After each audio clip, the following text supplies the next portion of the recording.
FM in Accra and Kumasi. We're on Love 99.5 FM and over 30 affiliates across Ghana's 16 regions, including Jubilee and Substitute Radios, Keta Saboba FM Saboba and A1 Radio Bolgatanga.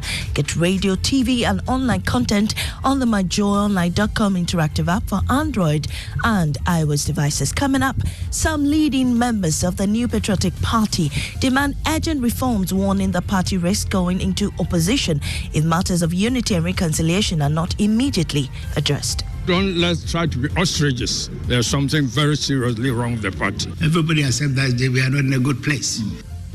Meanwhile, elected flag bearer Dr. Mahmoud Bawumia is prioritizing party unity ahead of the next elections.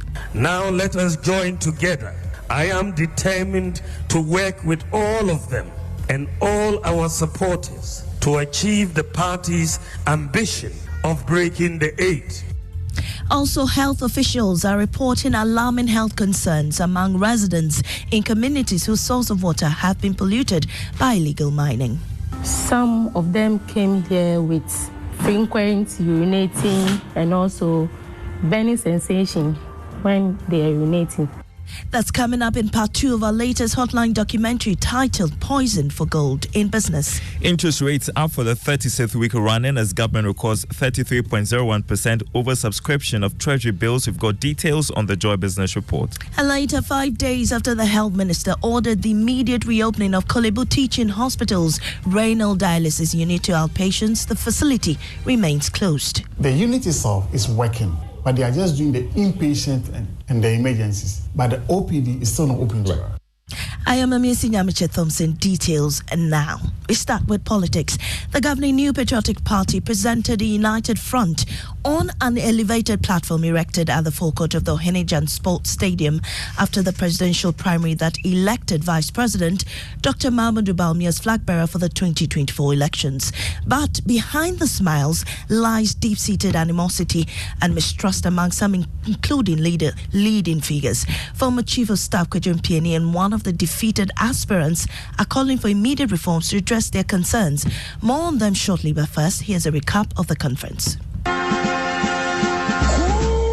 From a bustling Accra Sports Stadium, members of the New Patriotic Party chanted in excitement.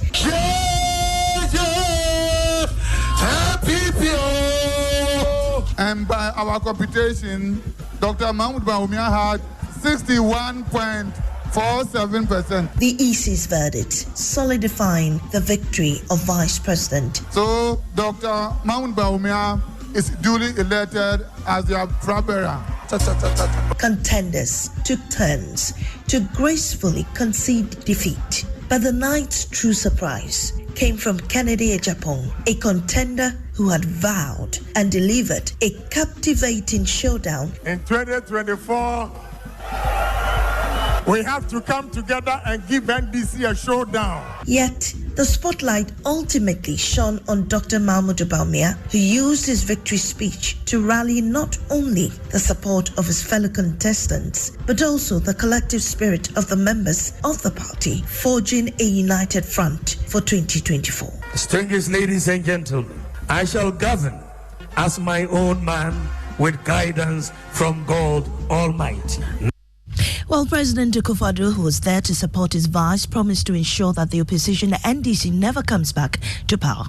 Congratulations, Mr. Flag Bearer, Mr. Vice President Flag Bearer. I've done my best, but I still have one more task to do, and that is with all my strength, all my energy to help the new flag bearer, to help Mahmoud Bawumia win the election of 2024. Ghana cannot afford the return of the NDC, especially under the leadership of John Dramani Mahama.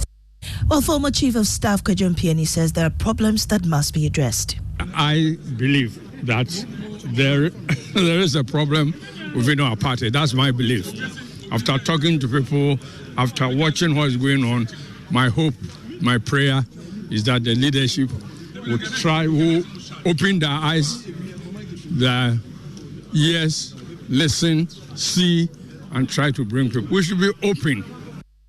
Defeated aspirant Dr. Usrefi Yakotu says the party risks going to opposition if urgent reforms are not undertaken. I mean, everybody in the party accepts that there's something wrong with the party. From the party, the chairman of the Council of Elders, who we met a few days ago, everybody accepts that we are not in a good place. And that issue is something that I am going to help the new leader to achieve, to bring. Well, it may be disappointing for Dr. Usefri Akoto, but for his wife, the defeat is a blessing. It's been quite tortuous, very difficult, long meetings, traveling all over the country. So I just thank God that it's over. He's in one piece. I have him back at home. So I'm very happy. So I guess more time to spend with him then. Yes, of course. Meanwhile, the opposition NDC criticizing the election of Dr. Mahamudu Bawumia as a weak choice for the NPP. Confident of its victory in the upcoming 2024 general election, John Mahama's aide, Felix Kwachiofosu, says the NPP's voting pattern signifies a lack of strength in leadership. If you look at Bawumia's performance, it was completely underwhelming. It was an embarrassing vote of no confidence in him by almost 40% of his party folk. Now, Dr. Bawumia is going to go into a contest with President Mahama, who secured over 98% of the NDC delegates' votes in our primaries held earlier this year. This performance is extremely underwhelming, especially when you consider that Dr. Bawumia was the establishment candidate. But campaign coordinator for Dr. Bawumia, Samuel Oku, says the argument is flawed and the NPP is set to make history in the general election. Bawumia is the first who has garnered in excess of 62% at the first attempt. So if you are telling me today that we shouldn't make also a fetish where the person is hailing from, you are the first who even said that the people of the North should not even consider Bawumia in any arrangement. This is a vice president who on record has even facilitated the construction, the building of schools belonging to churches. Away from politics, health officials are reporting alarming concerns among residents and communities whose source of water has been polluted by illegal mining. Tests conducted by officials reveal alarming levels of heavy metals in the rivers and water bodies, casting a shadow of uncertainty over the fate of these affected communities. In part 2 of our latest Hotline documentary titled Poison for Gold, Erastus Asaridonko reports that the rivers and water bodies that sustain communities for generations are now battlegrounds of destruction ravaged by the devastating consequences of illegal mining. The milky brown color of the rivers and streams flowing across the country indicate suspended particles, including poisonous heavy metals.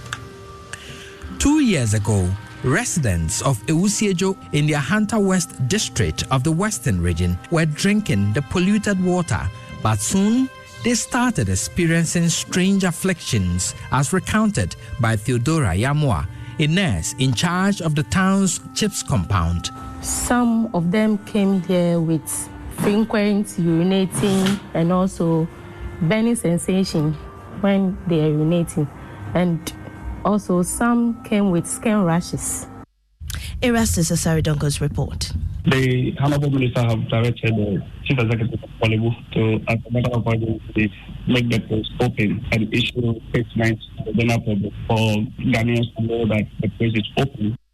That was the Public Relations Officer of the Ministry of Health, Isaac Baofe, announcing to the country that the sector minister had ordered the immediate reopening of the Kolibu Teaching Hospital renal dialysis unit to outpatients. But 5 days after the unit remains closed, President of Renal Association Kojo Bafwa Ahinkra says that each time government delays in providing the needed financial support to Kolibu Teaching Hospital, lives are lost. The point is, once you are at the end stage of the kidney dialysis, your only survivor is on the dialysis machine, or you do a transplant. And this dialysis machine requires you to do 3 times a week. If you're not able to afford, you do once a week. So now, if you don't get it, you are going to your grave. So it's very crucial and very essential. So we don't know what is this, opening, not opening.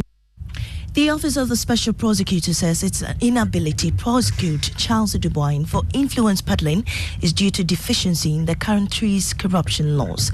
Many are upset that the former Deputy Finance Minister is not facing the law for abusing his office for personal gain.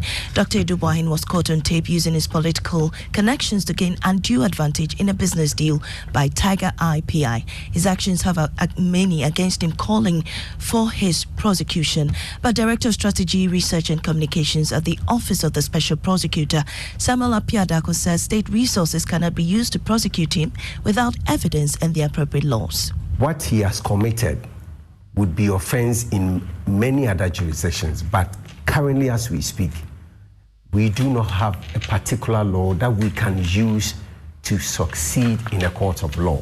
So we are saying two things. We have looked at the evidence and the facts, and we do not think that the evidence and the facts, as at this material moment, could sustain a charge in court.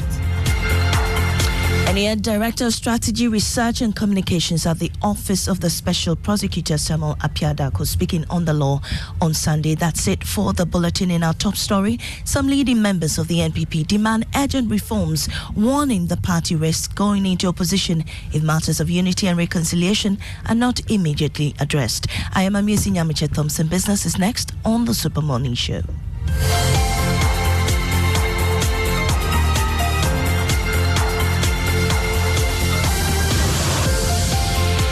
Joy 99.7 FM.